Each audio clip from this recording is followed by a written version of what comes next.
Good morning, dear parents. How are you doing today?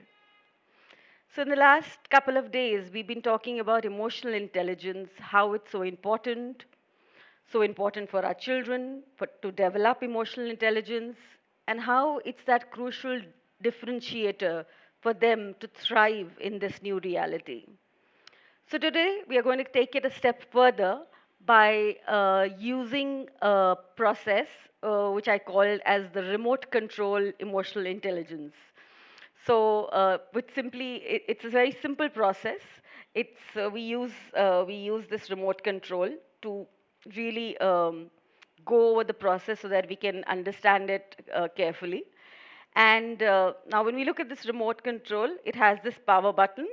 So the power button reminds us that we can check in into our feelings. So it reminds us to ask our children, how are you feeling?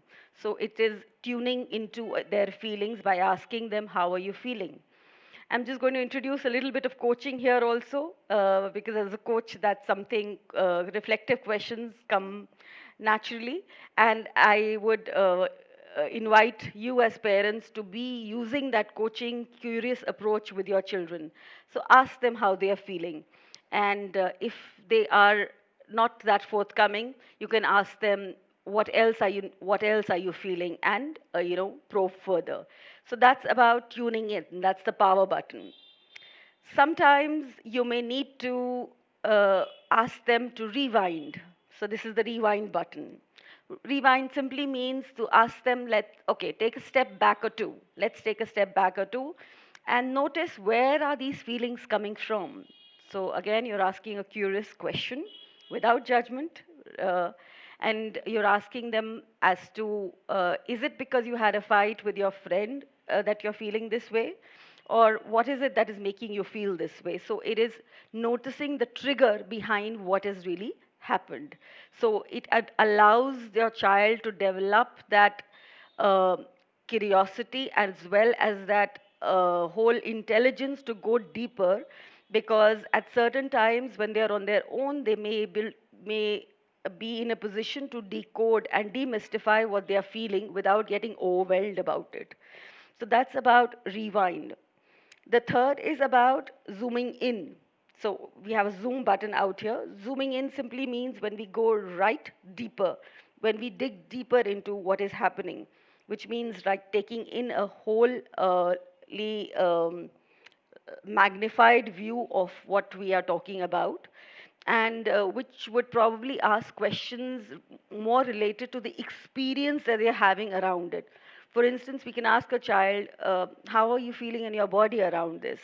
Is there a feeling in there? For younger children, we can ask them, are you feeling this something in your stomach? Is there a tightness around your head? Or what is your body saying? What is your gut feeling saying? So that is about zooming in. Again, very important for children to understand the somatic experience of how they relate to an experience, because that is how they will be able to discern what their experiences are like, and also be in a position to help others if somebody else is going through that experience as well. The next thing, we come to our emotional control, remote control, um, is the volume. Now, sometimes children may be hearing their voices or what is really happening loud in their head, like we do when something happens, and then we start thinking about it, and it just goes on and on and on. So at that time, we can ask them to mute their inner voice. Ask them to make it lower, lower, lower, and then finally mute it and say, okay, now try and notice what the outside world is saying, you know, and what are the others saying. Perhaps what is your grandma saying about this, and any other supportive voice that they might find. And if they really want to tune into their inner voice, then let you be the guide for that, and ask them to slowly raise the volume up and say, okay, what is your inner voice telling you? What is it guiding you to do? What is it that you would like me to share about this, if at all they ask for that perspective? So that's about the volume. The next is about the brightness, you know. Sometimes in our head, we notice that something keeps going like a picture. It keeps chasing us, wherever we go. So with children, it's the same. So we can ask them what is going on, what is the picture looking like. Is it dark there? Is it a happy picture? Is it something that is making you sad or happy, or it's bright or it's dark?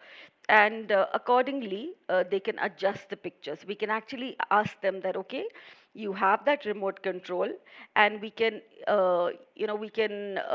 adjust the brightness, and we can adjust the contrast and the brightness with our remote control. And the next would be the fast forward button. The fast forward button here. The fast forward button is simply pacing ahead, 2, 3 steps ahead, and looking at the possible consequences of what we are feeling, and saying, okay, how would it pan out in the future? What are the possible effects of this?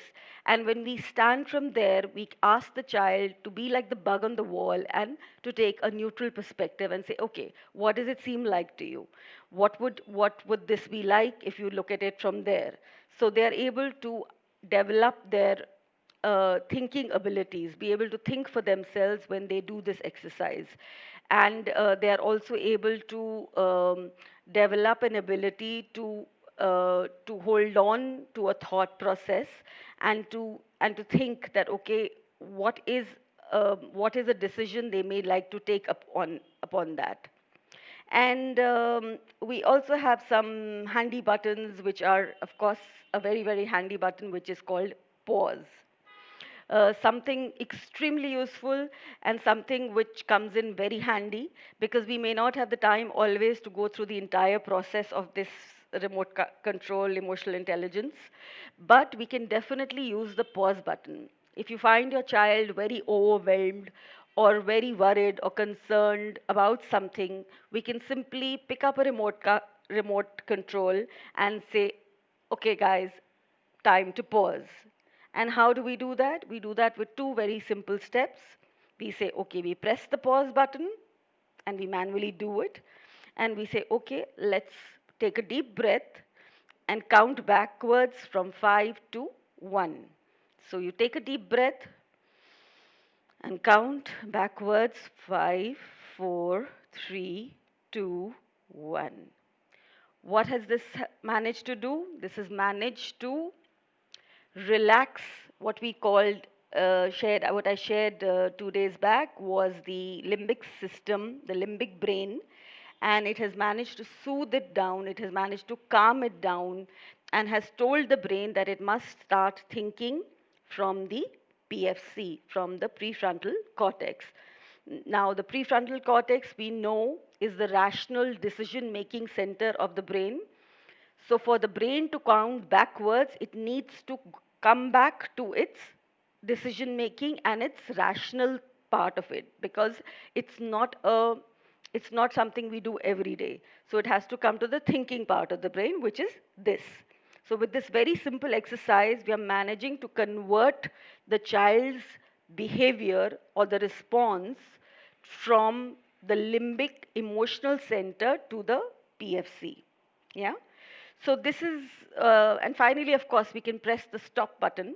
We can also ask the child that for right now, let's press the stop. Uh, it's saved somewhere in your hard drive of your brain, but we can access it when we like. But for right now, let's stop the experience. So by practicing this very simple tool, we can increase and develop our child's emotional intelligence.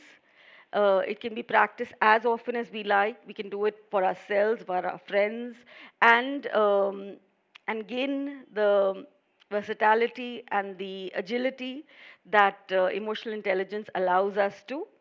More about this and on another topic very soon. An invitation for you to join our Authentic Parenting course, where we dive deep into such topics and many more practical exercises as to how to be able to put all these together, such kind of intelligence, emotional, conversational, adversity intelligence, growth mindset, into everyday practical tools so that we can practice them with our children on a daily basis. More on that in another video. See you. Take care. Lots of love.